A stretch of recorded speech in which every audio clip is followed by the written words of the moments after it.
Sahabat semua, mohon maaf kalau beberapa video dan tulisan ke depan agak kembali ke 50 video awal cara cerdas bernegara sekitar 1,5 tahun yang lalu. Karena saya yakin sahabat tidak sempat mengikutinya karena kita baru kenalan atau Anda baru bergabung sebagai teman sosial medianya dengan si Bosman. Bagi yang menonton beberapa video terakhir misalnya, yang nggak paham belas apa dan siapa isi serial cara cerdas bernegara ini. Lalu seperti kebiasaan orang yang tidak suka baca, langsung ambil kesimpulan. Bosman anti pemerintah, anti Tiongkok, anti kebijakan bernegara saat ini. Bosman kerjanya ancu-ancuin pejabat dan misu-misu. Jawa Timurannya nggak sopan. Oh iya, maaf banget. Ya aslinya Bosman itu mengatakan ancu-ancu itu memang gitu kalau Anda paham budaya Jawa Timuran. Hal seperti ini bahasa biasa sebenarnya. Tapi kalau Anda dari Jawa Tengah aja atau seperti pejabat sekarang yang santun, Jawa Timuran itu kesannya kurang ajar. Kembali ke pertanyaan anti pejabat. Jawabannya apa? Iya, saya anti komunis Tiongkok, anti BUMN Tiongkok, namun tidak anti dengan swasta Tiongkok dan tidak anti dagang bebas atau fair trade dengan negara manapun, dan pastinya anti oligarki dan anti globalis cabang. Secara ekonomi saya pendukung UKM bottom of pyramid, anti negara berbisnis, anti BUMN di bawah kementerian. Kembali ke serial cara cerdas bernegara, maka ini semua adalah pelajaran Lemhanas dipopulerkan. Sahabat tidak perlu baca banyak buku atau ikut sekolah tersebut kalau memang belum mau jadi pejabat, namun memahami bela negara adalah hak setiap warga negara. Maka pelajaran awal dari pemahaman bela negara adalah memahami apa itu nation, apa itu negara. Ingat, negara bukan pemerintah. Negara NKRI itu bukan milik pejabat atau seenaknya mengelola negara atas nama pemerintahan yang memenangi pemilu. Negara punya rakyat Indonesia. Negara bukan punya pemerintahan yang 5 tahunan berganti mengelola. Kita semua tahu bangsa Indonesia lahir terlebih dahulu sebelum negara NKRI berdiri, yaitu ketika Sumpah Pemuda tahun 1928. Barulah negara NKRI berdiri di tahun 1945.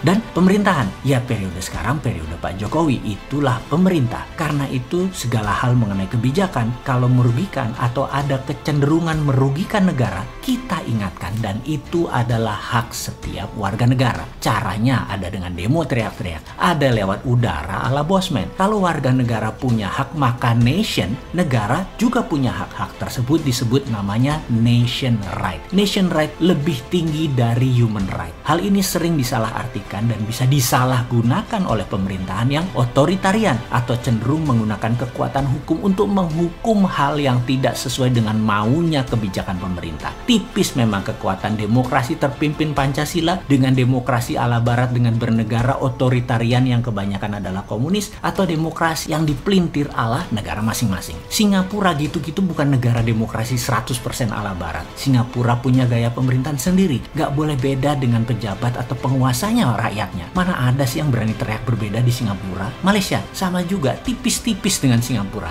Sekali lagi, tidak ada yang sempurna negaranya, namun pemerintahan adalah kesepakatan-kesepakatan yang berlaku disepakati oleh pengelola negara masing-masing. Filipina karena Duterte-nya koboi, lain lagi kelola negaranya. Demokrasi ala Filipina ini seru. Apa-apa dibuat referendum. Misalnya Duterte tanya, narkoba boleh saya tembak di tempat nggak tuh? Referendum ternyata 80% setuju. Ya dia dor 15.000 orang lebih kasus narkoba. Dan bening sekarang tuh narkoba di Filipina. Apa itu melanggar HAM? Duterte bilang saya pegang mandat 80% suara referendum setuju. Sikat, mati aja lu kalau main-main dengan narkoba di Filipina. Negara komunis Vietnam, komunis Tiongkok, dan komunis Korea Utara. Beda lagi kelola negaranya. Namun cirinya satu, yaitu otoritarian. Saat ini entah bagaimana komunis di Indonesia pemahamannya tidak menakutkan lagi. Di sisi lain, komunis yang dipahami oposisi saat ini yang sering bengok-bengok di media dengan niat mendapatkan perhatian politik adalah masih komunisme ala Cold War, ala perang dingin. Jadi kasihan juga kalau banyak melihat mereka-mereka mendebatkan komunisme, apalagi pakai kata PKI. Komunisnya sudah mutan, ganti baju, dan lebih soft power. Pengkritik yang anti komunis masih lihat komunis seperti zaman perang dingin Soviet Amerika, pakai hard power. Beda pun, komunis sekarang soft, pakai merubah kebijakan negara yang mau ditarget atau pakai orang dalam